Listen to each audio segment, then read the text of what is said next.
दरवाज़ा बजाया। अंदर से वो खाला निकली जिनको मैं मिलने आया था। मेरे बड़े भाई ने बताया था इनका, और इन खाला को भी मेरा पता था, पर मैं इनके बारे में ज़्यादा कुछ ना जानता था। बस ये कि मेरे बड़े भाई जो वकील थे वो इनके बेटों के ज़मीन के केस लड़ते थे, जबकि इनके बेटे बाहर के मुल्क में बस गए थे। मगर भाई का इन खाला के घर आना जाना था, और आज मुझे गोश्त देने भेजा था क्योंकि मेरे बड़े भाई को अल्लाह ने बेटे से नवाजा था, अकीके का गोश्त। अस्सलाम वालेकुम खाला, मैं मिट्ठू। मैंने खुशी से कहा।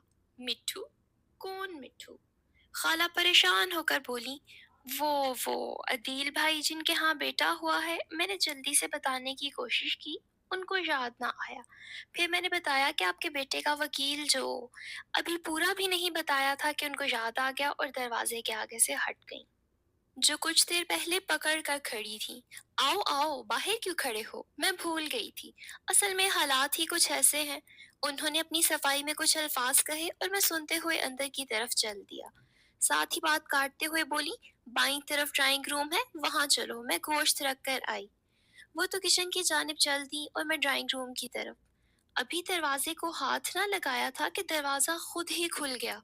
दिल तो बेकाबू हो गया। अभी ये कैफियत पूरी तरह मेरे हवास में कायम भी ना हुई थी कि अंदर से एक दोशेजा निकली। मैं एक बार फिर डर गया। अस्सलाम वालेकुम। इसकी आवाज भी दिल की तरह घबराई हुई थी। मैं कुछ बोलता जुबान ने साथ ही ना दिया, और वो दूसरे कमरे में चल दी। मैं सोफे पर बैठ गया और दिल ही दिल में वालेकुम अस्सलाम कहता रहा। साथ साथ वो खूबसूरत आंखों को याद करता गया जो नागिन की मानिंद थी। नहीं नहीं, कैसे हो सकते हैं? तो वो चुड़ैल थी, या जिन्नी थी कोई, या कोई और था? बड़े भाई ने तो बताया था कि खाला अकेली रहती है। तो ये फिर कौन थी? मैं सोच में पड़ गया। हाँ यार, याद आया, सलाम किया था उसने।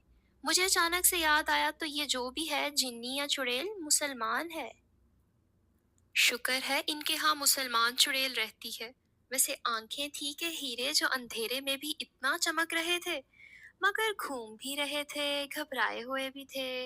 वो कौन है? अभी मैं सवालात खुद से ही कर रहा था कि खाला आ गई। सोचा गोश्त धो लूं, ऐसे कहीं खराब ना हो जाए, इसलिए देर हो गई। क्या खाओगे? खाला ने अपनी पूरी बातें बताते हुए पूछा। कुछ नहीं, आप मेरे पास बैठे, मैं आपसे मिलने आया हूँ। बहुत सुना था आपका, इसलिए शौक हुआ आपको देखने का, तो गोश्त के बहाने चला आया। आप अकेली रहती हैं? मैंने इधर उधर देखते हुए पूछा। अचानक मेरा ध्यान ड्राइंग रूम से बाहर पड़ा, जहां से सेहन नजर आ रहा था। साथ ही वो चुड़ैल, खूबसूरत आंखों वाली, जो अभी तक मेरे असाब पर छाई हुई थी, वो दिया जलाए दूसरी जानिब जा रही थी। अब तो यकीन हो गया कि इनके साथ चुड़ैल ही रहती है। इनको डर नहीं लगता उसके साथ? खुद से सवाल किया और खुद ही जवाब देने लगा। इस कदर तो खूबसूरत है, डर कैसा? बड़ी खुश नसीब है खाला जो इस दोशीज़ा के साथ रहती है। क्या कमाल का चलती है बल खाकर। दिया पकड़ने की क्या जरूरत थी?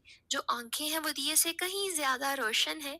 बाकी चेहरा, बाकी चेहरा तो देखा ही नहीं। हाँ, देखता भी कैसे? आंखों की चमक ही ऐसी थी। काश दोबारा देखने को मिले तो जरूर देखूं।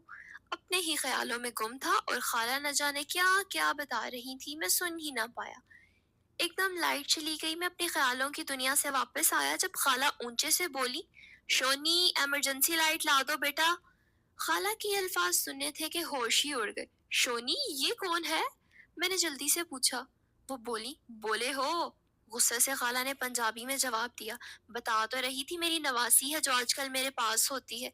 रिश्ता तलाश कर रहे हैं इसके लिए। वो भी बता ही रही थी कि वो लाइट हाथ में पकड़े अंदर की तरफ आई। अब फिर मैं खाला की बातों से अनजान हो गया, जैसे कमरे में मैं और वो चुड़ैल यानी शोनी।